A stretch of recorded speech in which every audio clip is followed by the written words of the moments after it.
Recording. Hi there, my name is David Batsoffen and I host a travel blog called Travel and Things. Currently, I'm doing a series called In Conversation With, and today I'm talking to Isabella Holden, who is the director of LifeLine. Is it LifeLine South Africa, Isabella, or LifeLine Johannesburg? Good morning and welcome to you. Good morning, David. It's LifeLine Johannesburg. So tell me what LifeLine Johannesburg is, how long it's been going? LifeLine Johannesburg started about 5 decades ago in 1969, during a time when there really wasn't any counseling available or, for people just to access, or helplines or crisis lines. And really the person who started LifeLine, it was based on a preventable suicide. And people were saying never again. We need a line that people can access. And that's the origins of LifeLine. And over the years, the counseling line was really important.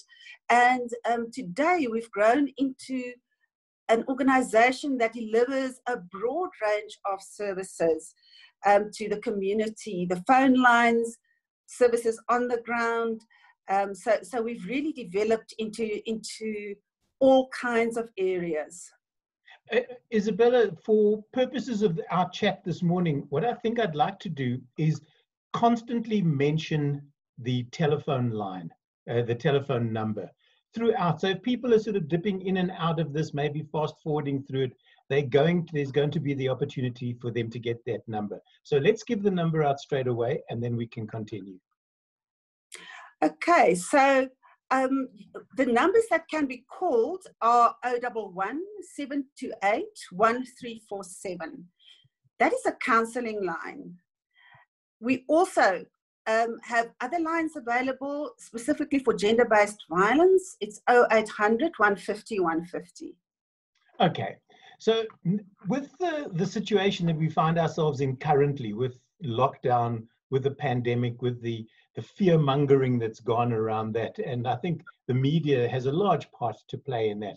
Fake news and deep fake news runs virulent. You switch on, you turn on Facebook on any given day. All you want to do is put a bullet through your head, literally, because you are awash with news of people dying, of businesses closing. How has LifeLine seen a change in the way that people contact you now, or reasons for contact?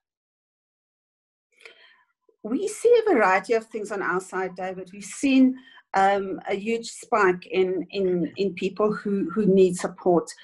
As just LifeLine Johannesburg, we are basically doing over 320 on average face-to-face sessions. These are our sessions that we do on virtual face-to-face. This is not the phone line. So we are really offering services to people who have nowhere to go. And what we see is that people are going through huge mental issues, huge mental health issues. And there are various reasons for this. What you just mentioned there is vicarious trauma, because you see what happens to other people. And it really upsets you as an individual, because you can feel the pain for others. Yeah. And it's scary because it can come to you. So that is just for starters, there's that vicarious trauma, even if your life is going okay. It's interesting. A lot of people, when it comes to mental health issues, Isabella, they will go, pull yourself together. Yet if you have a broken arm or a broken leg, or you've got a knife in your head, people will go, how long till the cast comes off? Does the knife in your head hurt? That type of thing. Yet mental issues still in 2020 are put on a back burner, are not recognized for what they really are. And people that have these issues, or that are on the brink of suicide, for them it's a terrifyingly real situation. And pull yourself together does not cut it at all.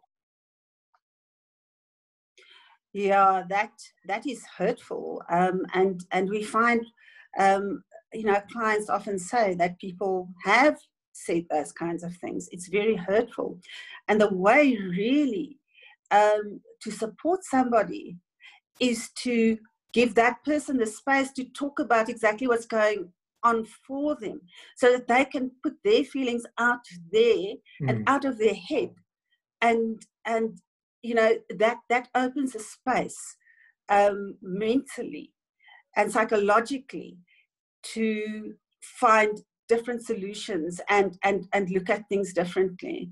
So really, to do the opposite is really helpful.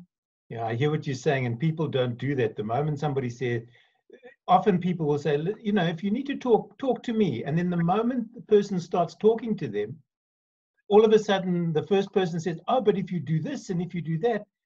And all that they want is they want an ear. They don't want advice at that particular point. They just want to share their feelings. And I think more importantly, they want to be heard and they want to be acknowledged. Well, that's the case. You see, what we say to people and family members who are supporting other family members, and people who have people in their lives that they need to support.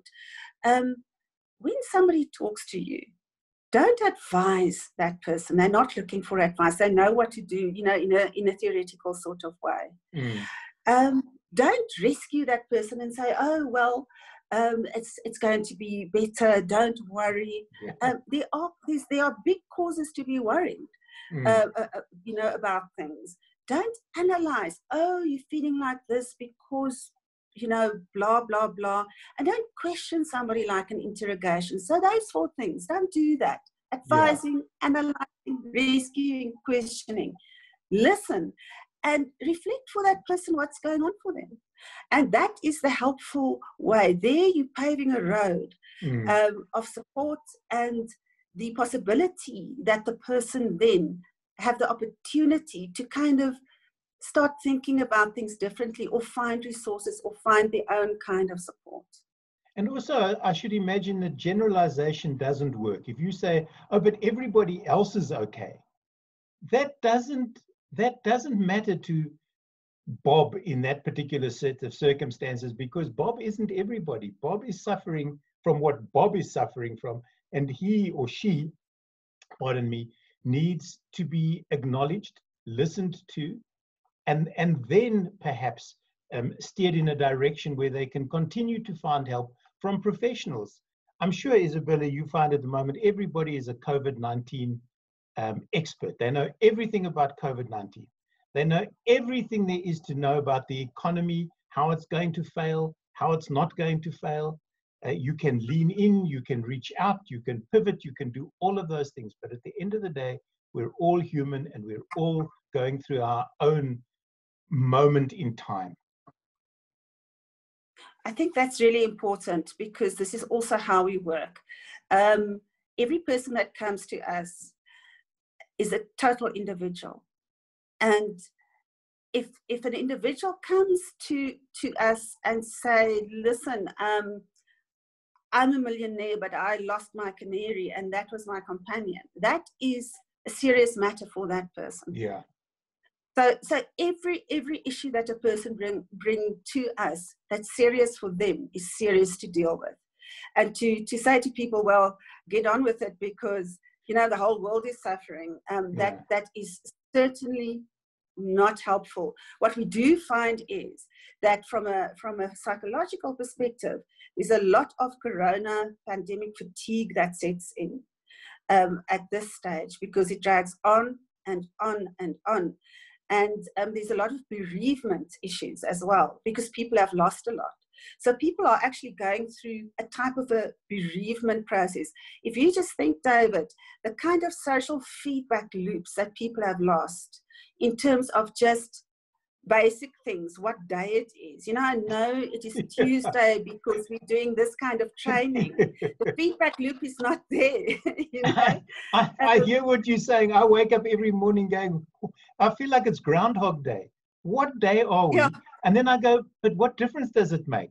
I'm going to do exactly the same thing. I'm going to get up, brush my teeth, come and sit in front of my laptop and either do Zoom chats like this, or I'm going to write. So the day doesn't make any difference, but that, as you were saying, Isabella, weighs heavy on people who had structured weeks and now don't. that don't. And another kind of social feedback loop that's kind of snipped is just engaging with another human being, laughing, and showing one another that we kind of care because we're here together, we're having a conversation, we're smiling at each other, and we're just having a natural flow of, here am I, there are you.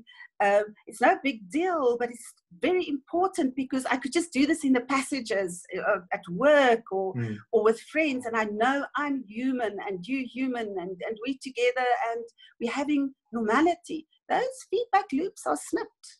Yeah.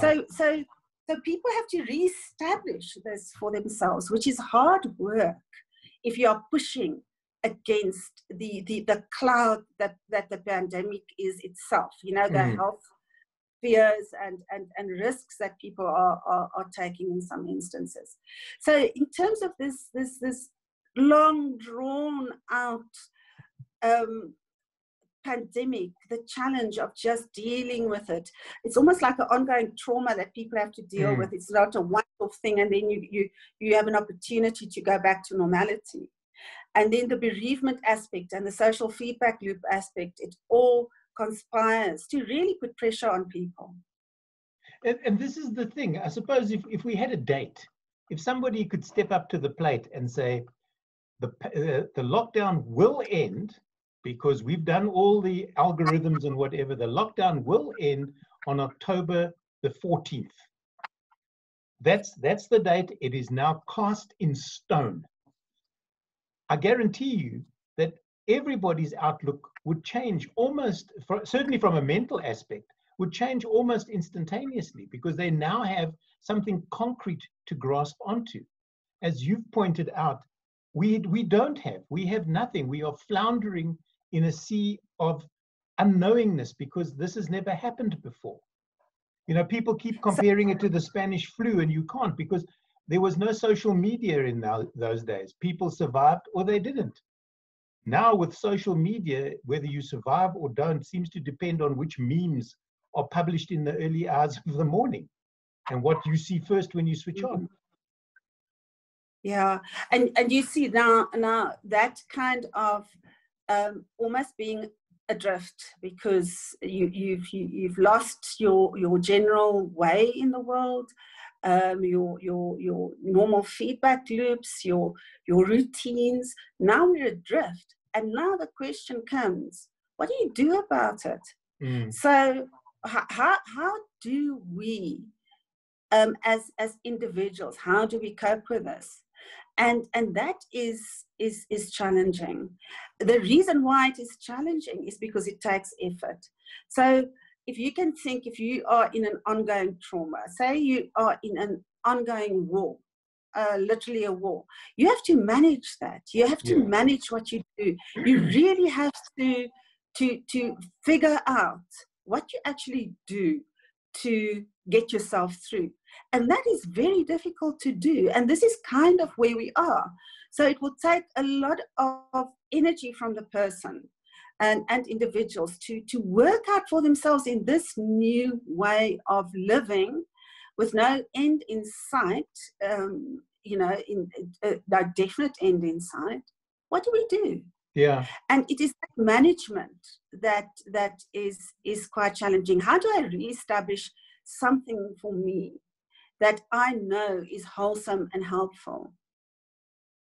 I hear what you're saying. I mean, for me, it's been small victories. This morning, I realized that there were no dishes in the sink. There was nothing in the dishwasher, and everything had been packed away. I took photographs. I said to my wife, small victories. It hasn't happened because the endless loop of washing, eating, washing, packing away, just grinds on. The sink never seems to be empty. The dishes are all over the place. But this morning, it all came together. So for me, it was a small victory, and it made me feel buoyant and upbeat this morning. I know it sounds stupid, but that's what made me happy this morning. I think that's in fact a very good metaphor for what is happening. That it grinds on. You use that word grind. It grinds on. And it is almost like slowly being, like you've got some hill on top of your head and you're slowly being ground down into the ground, or grinded. What is the word? Ground. And Yeah. I think that metaphor is, I think that metaphor is very apt about what is happening for people. And then to say, okay, what can I then do? And how uplifting it is to do something that reestablishes something different. But in a way, we need to be prepared to put in the energy and the mental energy to do it. Yeah. We've still got to do the hard yards. The LifeLine number, should you require it, is 011-728-1347. Use it. Even if you're uncertain, I should imagine, Isabella, even if they're not certain if they really need to make contact, can they just reach out and then have the chat, and it'll either work or it won't? Absolutely. We have long moved away from you need to be, or you are suicidal, and that is what the lines are for. The heart of our work is around relationships, also gender-based violence, but just people who are stressed and who are struggling. A lot of what we deal with is loss-related, and that could be anything. Yeah. Loss of expectations, loss of a person, loss of something that somebody holds dear. So our work is not around, you need to stand on the edge of a ledge before you phone LifeLine. It is far better to start right back here. Yeah. And what we really strive for is to work with a person in a way that is empowering, so that that person can access more of who they are and increase their quality of life. So that is more the direction in terms of what we are these days as LifeLine. Is LifeLine? There are crises. Sorry, no, go ahead. You were going to say there are, I should imagine, criteria. There are crises, yes. That is also a good time to phone LifeLine, but phone way before the crisis is there. See how it can benefit you to work with another person. We work in a Rogerian way in terms of, and that's a very empowering way. It is a specific psychological model that we work with at LifeLine, and that is really geared to the worried well. And it is people who are substantially, just living a normal life, but they are under, huge stress for some reason. Is LifeLine based in like one call center in Johannesburg, or are you spread out throughout the metropolis? We are basically spread out. In terms of physical sites, we've got 20 sites. We work from police stations, where we have victim-friendly rooms, and then we have 3 offices, one in Norwood, one in Alexandra, and one in Soweto. So we've got 20 sites altogether. However, we are working virtually now. So what people can do is they can use the phone line to phone, and then we also do virtual face-to-face. So at the moment, our counsellors are working from home. We are spread out all over the place, and people in their homes. And then we do WhatsApp face-to-face, or Zoom, whatever the counsellor and the client can work with. Right. And there we do the sessions once a week or so with the same counsellor. We do exactly what we would have done in a counselling room. It's just that we are doing it virtual. And that's a very, very important part of our work. There are a lot of phone lines that people can phone for help, but the face-to-face aspect and the consistency of working with somebody through your issues, that is a very important part of what we offer. I was going to ask you about consistency, because there's nothing worse when you, let's say, phone a call center and you get Mary on the line, and then for some reason the call is disconnected. When you get phoned back, now it's Susan, and you say, but I was dealing with Mary. No, I don't know who Mary is. because maybe she's somewhere else. But when it comes to this sort of counseling, I should imagine the consistency and the trust that you build with the counselor is very important, given the set of circumstances currently. It's that connection that is absolutely key, and therefore the service is really key for us during this time. And we can do up to what 300 plus sessions, hour-long sessions. These aren't kind of a short phone call or just a point of contact. This is working with a client consistently. It's very, very important, particularly because of the depth of what people are currently going through. Isabella, talk me through, if I was to phone LifeLine, talk me through the process of what I would go through. David, it is a Rogerian model that we work with, but it is really based on empathy. It's based on empathy, and there are kind of ways that we employ that empathy to support somebody. So that's the bedrock of our work, and we do not. We're not advisors. We do not believe that we are experts in the client's life. So the client is given that opportunity to start talking through their issues. And what we do is we clarify for the client what is happening for them, where they are at, and also through the process that we use, people learn a lot about themselves. So that is an empowering kind of process that we follow. It's very easy for me to come and you say, David, you haven't washed the dishes, so just get up in the morning and wash the dishes. Honestly, that's an obvious thing to do, which is completely unhelpful. It's not the point. See what I mean? So not the obvious thing to do. I'm sort of battling to make a living and keep a roof over your head. The dishes are the last thing you're worrying about.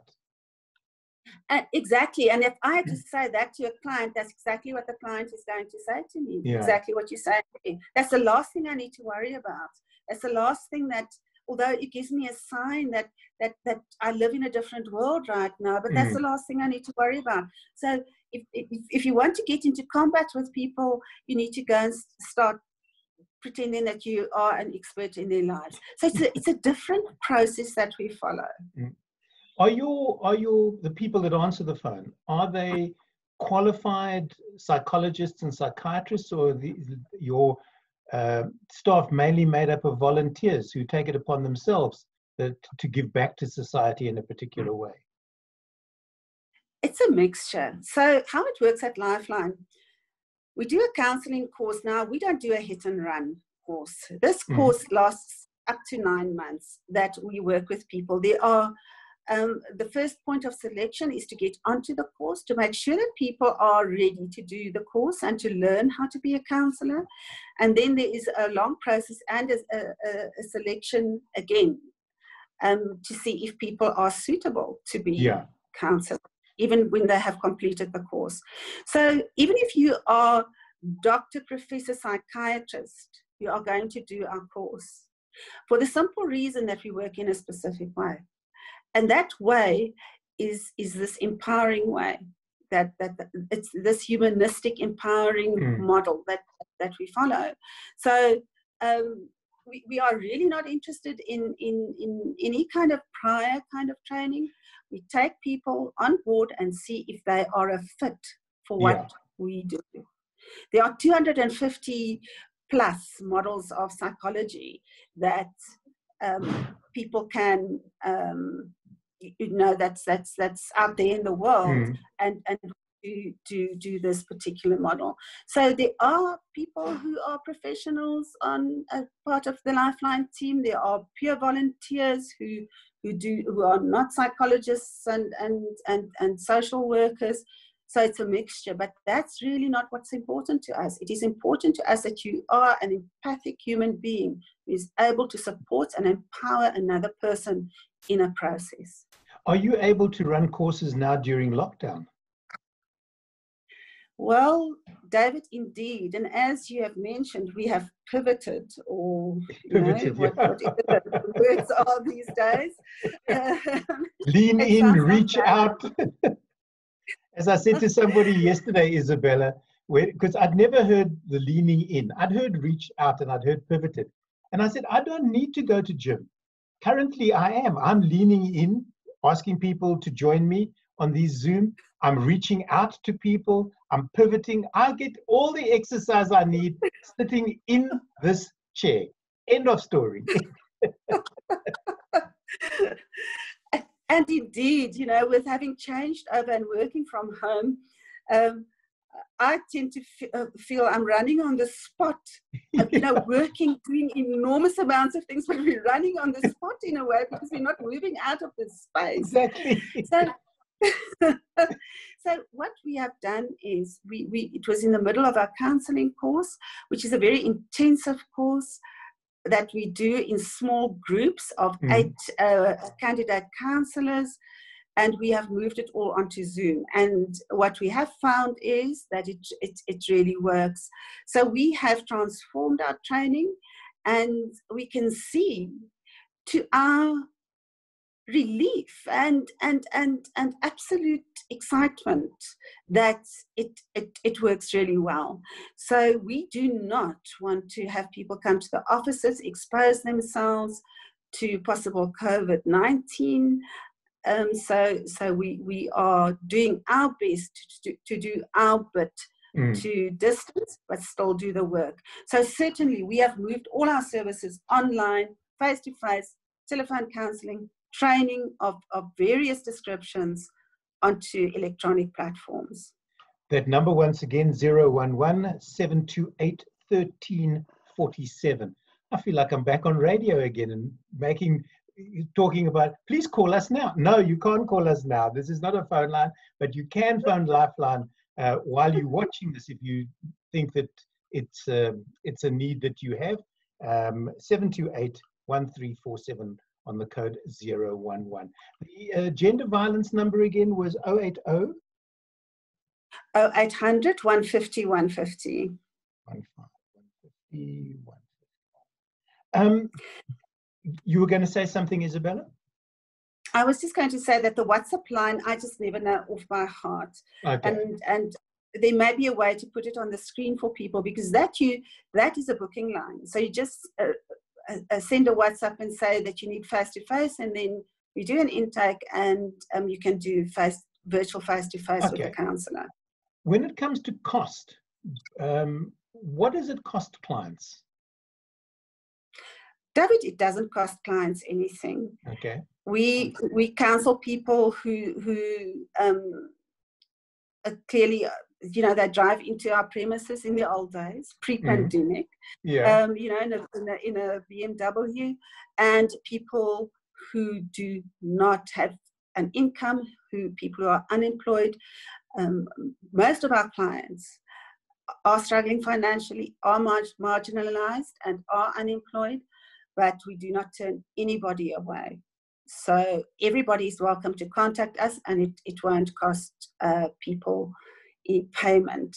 Okay. Obviously, as income, we do provide services for companies, and then they pay for it. All right. They are not part of the community outreach, just an individual coming to us, and we do training for companies, and we would charge them for that. Okay. Because that's part of our fundraising. All right. Because I think that's a big issue at the moment. People want to reach out, and then they go, but I don't have the funds to pay for it, because everybody knows what like a psychiatrist's hour can cost you, and it's not even a full hour. It's about 43 minutes, if I remember correctly. They don't have a full hour on their clocks. Currently, are the predominant calls around COVID-19 and the mental aspects, or are you still finding other areas that people are finding concerning for them? Predominantly, there are COVID inquiries in terms of the practical side of things. Where do I go for a subsidy, or, you know, where do I get this? What do I do here? What do I do there? So there we do show people the way in terms of where to get the real assistance. But our counseling calls are centered around relationships and strains on relationships as a result of COVID, and pre-existing relationships that have been under stress and that are just, you know, escalating. In a sense, it is about bereavement, losing jobs, where there is a bereavement process as such, and it's mixed in with trauma, you know, the fear of getting sick, feeling vulnerable. So it's a lot around that, and family dynamics and gender-based violence. Okay, the WhatsApp booking line is 065 989 9238. That number once again, 065 989 9238. So if you need to book an appointment, that's the number to utilize. With gender-based violence, Isabella, now that people are in lockdown, I know this was an issue in the beginning. Is it still an issue where people are locked in with family members who have been violent in the past, or now because of job loss or whatever the current set of circumstances, they're finding that violence is their only outlet and a family member is going to bear the brunt of that? And I don't necessarily only mean male on female violence, because there is female on male violence as well.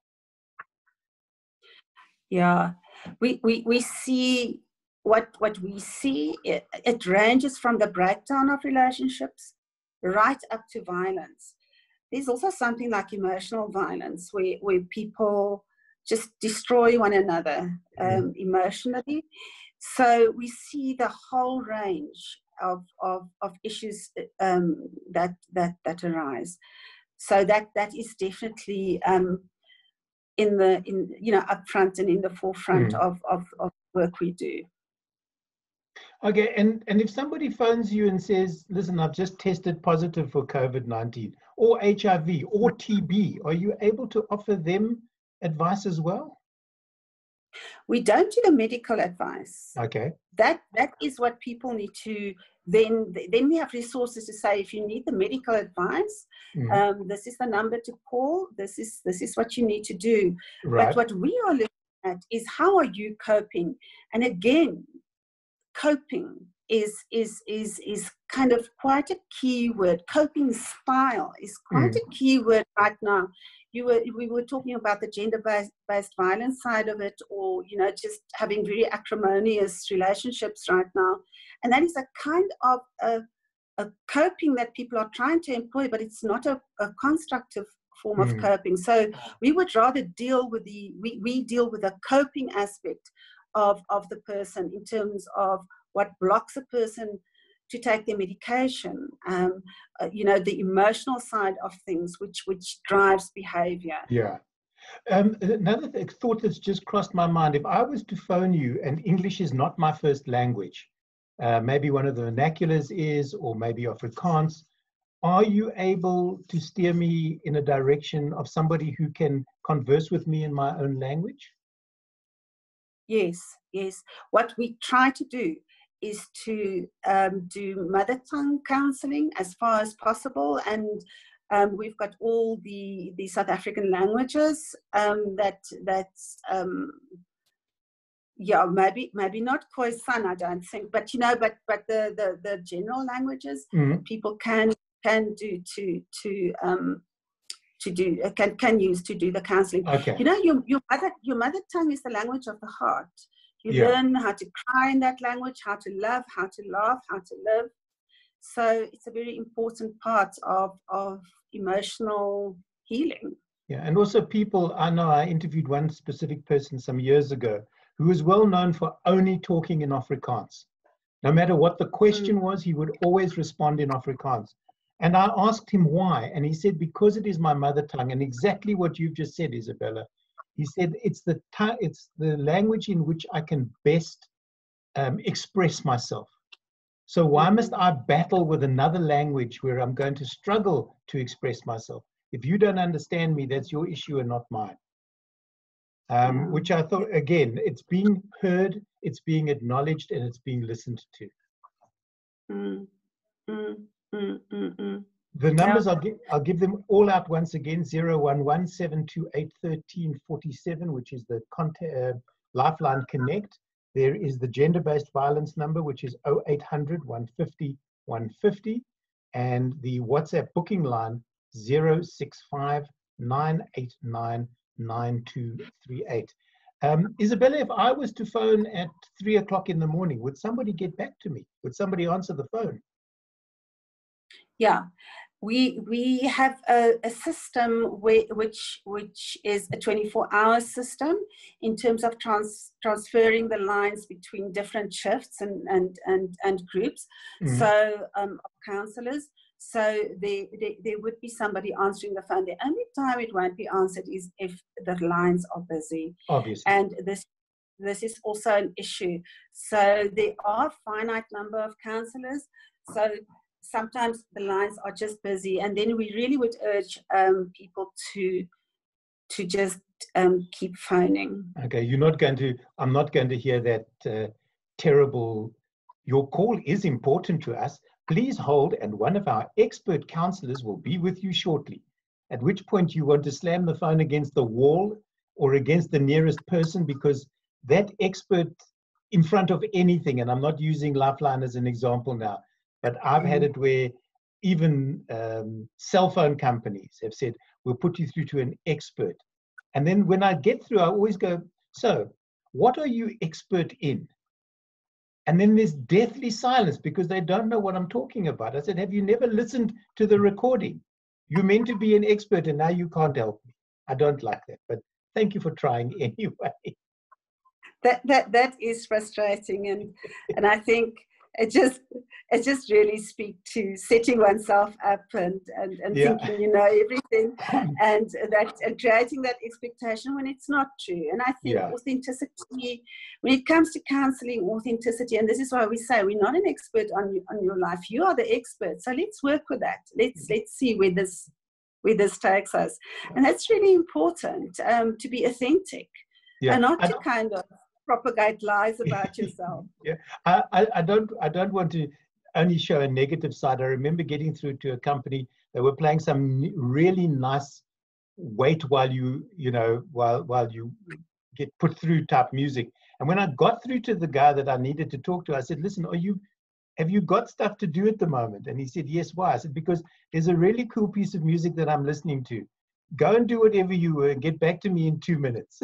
Which he did. So I was able to hear the rest of the song, which for me, again, was a win that particular day.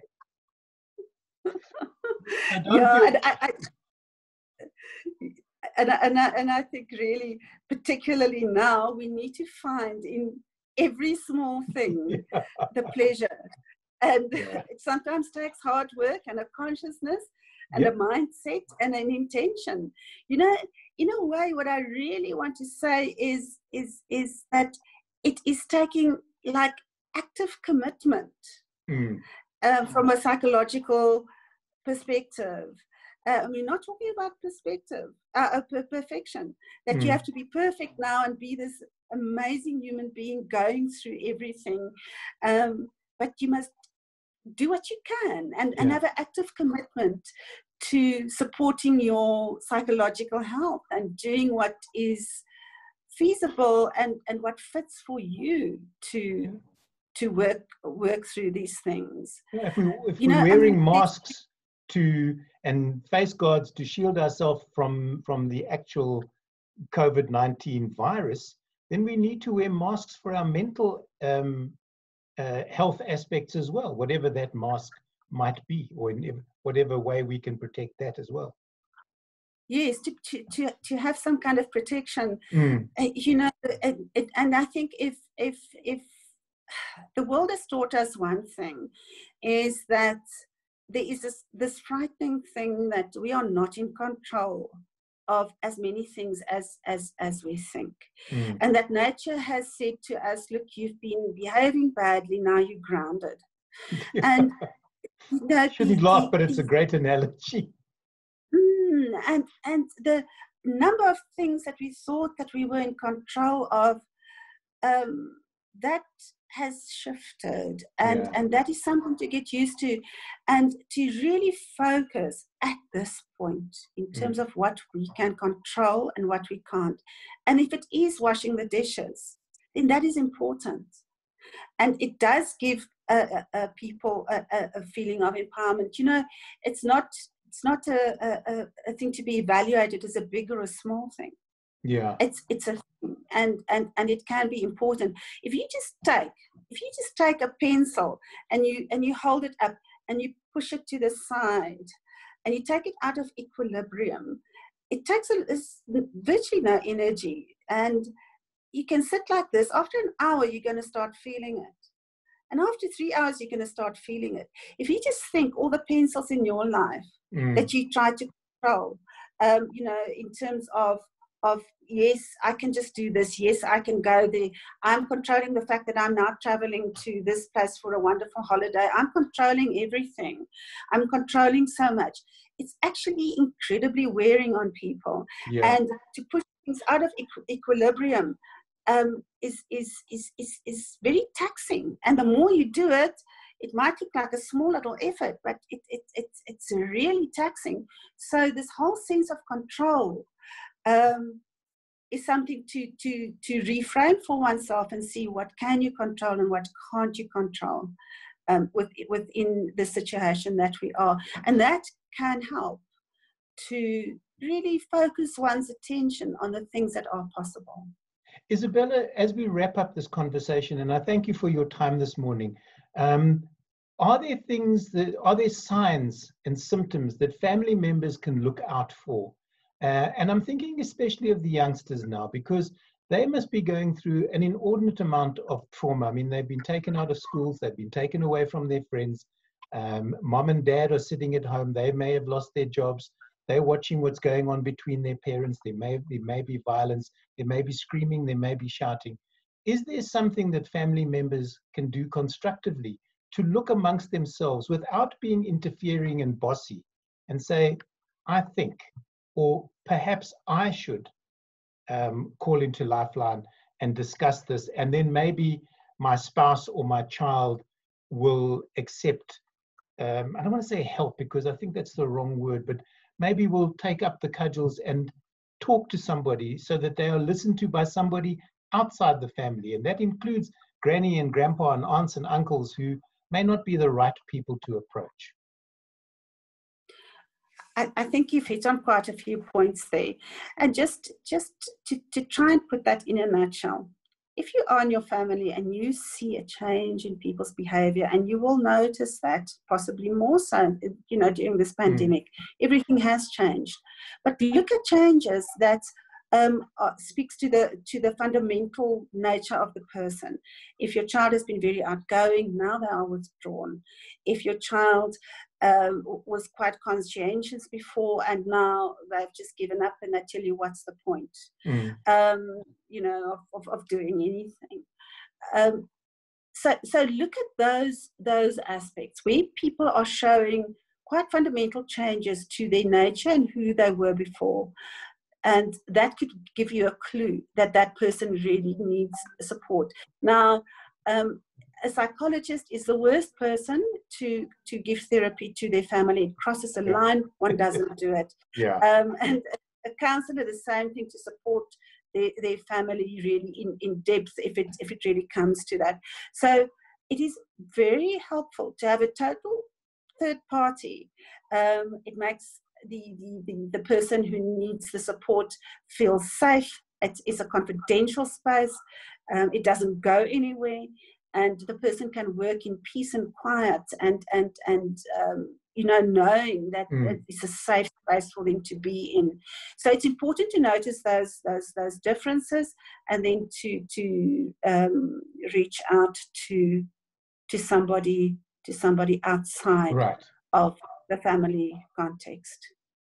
Okay, those numbers, once again, let me give them out one final time. The Lifeline Connect counseling number is, and that's 24 hours a day, 011 728-1347. 011-728-1347. The gender-based violence number is 0800-150-150. And the WhatsApp line, which is a booking line, should you feel that you need to speak to a counselor, 065-989-9238. My guest today on In Conversation With has been Isabella Holden, who is the CEO of LifeLine Johannesburg. Isabella, thank you so very much for your time and for telling us about LifeLine and for asking people in need not only to reach out, but those people who think that they might be volunteer material to contact you, because I'm sure with this pandemic you can use all the help you can. Thank you, David. It was a pleasure being here.